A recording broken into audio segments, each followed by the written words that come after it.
कुमार भार्गव, आप देख रहे हैं दैनिक उदय टाइम्स बिहार। देश के छोटी से छोटी, बड़ी से बड़ी खबर आपके पास पहुंचाने का मेरा अथक प्रयास। आपकी समस्या हमारी आवाज। बने रहें दैनिक अयोध्या टाइम्स बिहार के साथ। इस तारीख के बाद दो बड़ी घटनाएं इस बिहार के भीतर हुई कि जो आर्थिक अपराध अनुसंधान 2 साल से जो सोया हुआ था जांच पूरी प्रक्रिया में, उसने 24 तारीख को एक काउंटर एफिडेविट, नहीं उसको काउंटर एफिडेविट नहीं कहते हैं, उसने चार्जशीट दाखिल किया। ध्यान दीजिए, 23 तारीख के प्रेस कॉन्फ्रेंस के बाद 24 तारीख को उन्होंने एक चार्जशीट दाखिल किया, जिस चार्जशीट में आप देखेंगे कि उस चार्जशीट में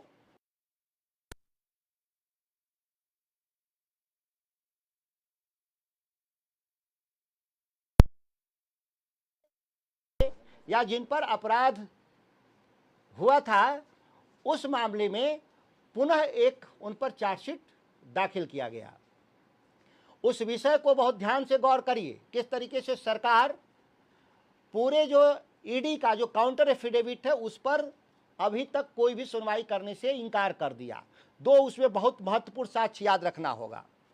एक तो अगर 9 आईएएस अधिकारी जिन पर हमने पिछली बार कहा था कि ईडी ने आरोप लगाया, उस 9 में से किसी भी एक व्यक्ति पर चार्जशीट में नाम नहीं डाला।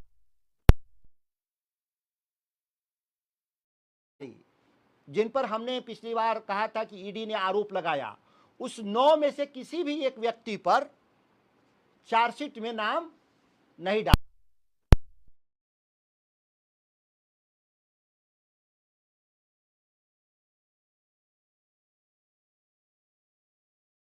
कुमार, सुनील कुमार यादव, योगेश सागर, अभिलाषा शर्मा जैसे जो अधिकारी, और जब उसमें 2 आदमी को निलंबित भी किया, योगेश सागर को और अभिलाषा शर्मा को, तो किस आधार पे उनको निलंबित किया गया? जब चार्जशीट में उनका नाम नहीं देना था या उनको आप गुनाहगार सरकार नहीं मानती आर्थिक अपराध, तो किस आधार पर उनको निलंबित किया? ये बहुत महत्वपूर्ण सवाल है। कहना है किसका? आर्थिक अपराध अनुसंधान को, कि हमने उनको नोटिस किया, वो आ नहीं रहे हैं, मतलब एब्सकॉन्डर हैं, फरार हैं। चलिए फरार हैं, लेकिन आनंद किशोर तो सबके सामने हैं, ये तो फरार है नहीं। इन पर आपने क्यों नहीं अभी तक पूछताछ के लिए आपने नोटिस किया? जो आनंद किशोर पर ईडी ने साफ कहा एक किंगपिन है, अभी तक पूछताछ के लिए आपने नोटिस किया। जो आनंद किशोर पर ईडी ने साफ कहा एक किंगपिन है, क्या कहा? मिस्टर एक्स ठेकेदार। चूंकि हाई कोर्ट का एक आया है, इसमें एक रिपोर्टिंग में आया है ना, कहा है कि फला व्यक्ति का नाम नहीं लेना है। किसका नाम नहीं लेना है? मिस्टर एक्स ठेकेदार। ये आप समझ जाइएगा, ठीक है? माननीय हाई कोर्ट ने कहा है उनका नाम नहीं लेंगे। तो मिस्टर जो एक्स ठेकेदार केवल पैसा वसूली के आरोपी हैं, लेकिन असल जो इसके जो किंग पिन है वो है कौन? आनंद किशोर। क्यों? याद करिए, आप 1.25 साल पहले मैंने एक प्रेस कॉन्फ्रेंस किया था कि बिहार में रातों रात वित्त सचिव क्यों बदला गया। लोकेश कुमार सिंह की नियुक्ति वित्त सचिव के रूप में की गई थी और 3 दिन में हटाकर आनंद किशोर को किया गया था। डीके कुमार, कौन है DK? Tax DK Kumar, Deepak Kumar, जो मुख्यमंत्री के प्रधान सचिव तब से लेकर अब तक अभी वही हैं, अभी वो हटाए नहीं गए। किस पर हैं वो? अनुकंपा पर हैं। उनका रिटायरमेंट हो गया है, उनको लगातार उनका सेवा विस्तार दिया जा रहा है। क्या उनमें दीपक कुमार में खासियत है? क्या बिहार में आईएएस अधिकारियों का टोटा पड़ा हुआ है? क्यों जो चीफ सेक्रेटरी रहते हुए मेरे आरोप के बाद भी जांच नहीं किया गया? अभी शायद कोई कह रहा था सरकार में कि सबूत क्या है। सबूत तो सरकार का काम है जुटाना। अगर हमने आरोप लगाया, मीडिया ने लगाया, किसी ने लगाया, तो सबूत कौन करे जुटाएगा? सरकार का काम होता है जांच करके सबूत जुटाना। उसके लिए लोकपाल होता है, आर्थिक अपराध अनुसंधान होता है, भारत सरकार की कई एजेंसियां हैं। बिहार में लोकपाल नहीं है, कौन जांच करेगा? लोकपाल की नियुक्ति कौन करता है? सरकार करती है। 5 साल से बिहार में लोकायुक्त नहीं है। जब बिहार में लोकायुक्त नहीं है तो किसके खिलाफ हम कंप्लेन करेंगे? कौन जांच करेगा? तो इस तरीके का जो एक संदिग्ध पूरे बिहार भर में जो माहौल बनाया है सरकार के स्तर पे, शीर्ष के स्तर पे। अब कह रहे हैं लोग कि आनंद किशोर पर क्या साक्ष्य है? साक्ष्य यही है कि जो मुमुक्षु चौधरी जेल में है उसने साफ शब्दों में कहा कि 25 लाख रुपए का एक पोस्टिंग कराया इन्होंने, 25 लाख रुपए दिए, और एक 40 लाख का पोस्टिंग कराया, 40 लाख दिए। यही सबसे बड़ा किंग पिन होता है, जो आपराधिक कृत्य के अधिकारियों की पोस्टिंग कर रहा हो। लालू जी पर चारा घोटाले में क्या आरोप था, क्यों सजा हुआ? आप चूंकि नौजवान पत्रकार हैं, उस समय नहीं रहेंगे, पुराने लोग होंगे, पूछिएगा। उन पर पैसा लेने का आरोप नहीं था, उन पर आरोप ही था कि चारा घोटाले के मुख्य अभियुक्त की किंग पिन होता है, जो आपराधिक कृत्य के अधिकारियों की पोस्टिंग कर रहा हो। लालू जी पर चारा घोटाले में क्या आरोप था, क्यों सजा हुआ? आप चूंकि नौजवान पत्रकार हैं, उस समय नहीं रहेंगे, पुराने लोग होंगे, पूछिएगा। उन पर पैसा लेने का आरोप नहीं था, उन पर आरोप ही था कि चारा घोटाले के मुख्य अभियुक्त को आपने सेवा विस्तार दिया था।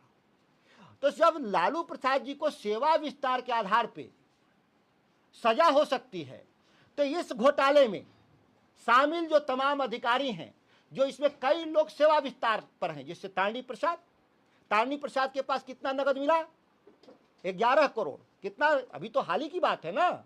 इस मामले के अभियुक्तों में से तारणी प्रसाद के घर पे 11 करोड़ मिला। तारणी प्रसाद क्या थे? सेवा विस्तार पे नौकरी में थे। सेवा विस्तार किसने दिया? बिहार का मुख्यमंत्री दिया।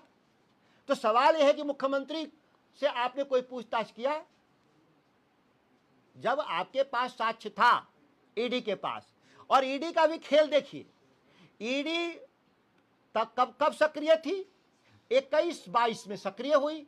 जब तेजस्वी जी और नीतीश कुमार जब सरकार बना लिए, तो सरकार को कैसे पाला बदल हो, नीतीश कुमार को भाजपा में लाया जाए, इस पाला बदलने के लिए ईडी ने लगातार बिहार में कितने छापामारी किए? दर्जनों छापामारी हुआ। बदलने के लिए ईडी ने लगातार बिहार में कितने छापामारी किए? दर्जनों छापामारी हुआ। और जब ही नीतीश कुमार भाजपा के साथ चले गए, ईडी फाइल को ठंडे बस्ते में डाल के रख दिया। ईडी कब सक्रिय होती है? जब मिस्टर एक्स ठेकेदार, अच्छे कोर्ट का, तो मिस्टर एक्स ठेकेदार रीशु श्री जाते हैं यह कहने के लिए हाई कोर्ट में कि हुजूर हमको बेल दिया जाए। और जब बेल देने जाते हैं तो ईडी एक काउंटर एफिडेविट 273 पेज का दायर करती है, जिसमें सभी अधिकारियों के साक्ष्य देते हैं। क्या इसमें लिखा है? इसमें लिखा है कि नगर आवास विभाग और नमामि गंगे परियोजनाओं में व्यापक पैमाने पर घोटाला हुआ, और इसमें 265 करोड़ रुपया ऋषि श्री के पास गया, और ऋषि श्री ने अधिकारियों को दिया।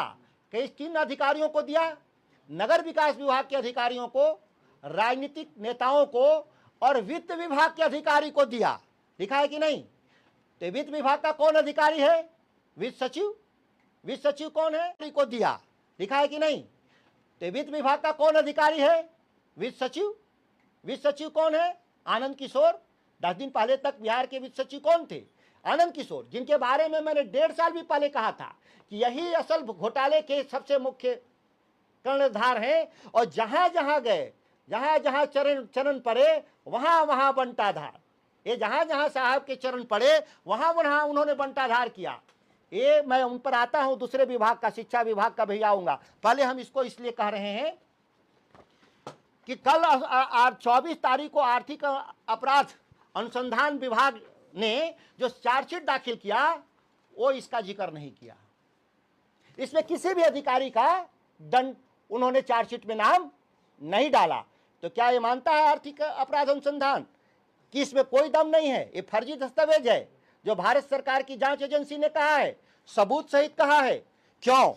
क्योंकि जो संजीव हंस पे कार्रवाई हुई है वो जल संसाधन विभाग के भ्रष्टाचार पे हुआ है, न कि नगर विकास। और ये कह रहा है कि 200 ऋषुश्री जो है 265 करोड़ नगर विकास के ठेके में कमाए हैं, तो इसका हिसाब कौन देगा? ये असल सवाल है, क्योंकि इसी सवाल में आनंद किशोर लीड कर रहे हैं पूरे ब्यूरोक्रेसी को आकर के दीपक कुमार के नेतृत्व में, जो दोनों आपस में रिश्तेदार भी हैं। मैंने पिछली बार भी कहा था, ये असल सवाल है, क्योंकि इसी सवाल में आनंद किशोर लीड कर रहे हैं पूरे ब्यूरोक्रेसी को आकर के दीपक कुमार के नेतृत्व में, जो दोनों आपस में रिश्तेदार भी हैं। मैंने पिछली बार भी कहा था। और ये लोग आज देखिए, इनको महत्वपूर्ण विभाग में बैठा दिया गया। किस विभाग में अब है ये? ये है जलवायु परिवर्तन, वन एवं पर्यावरण। इस राज्य के पास सबसे ज्यादा जमीन किसके पास है? वन एवं पर्यावरण, जंगल विभाग के पास जमीन है।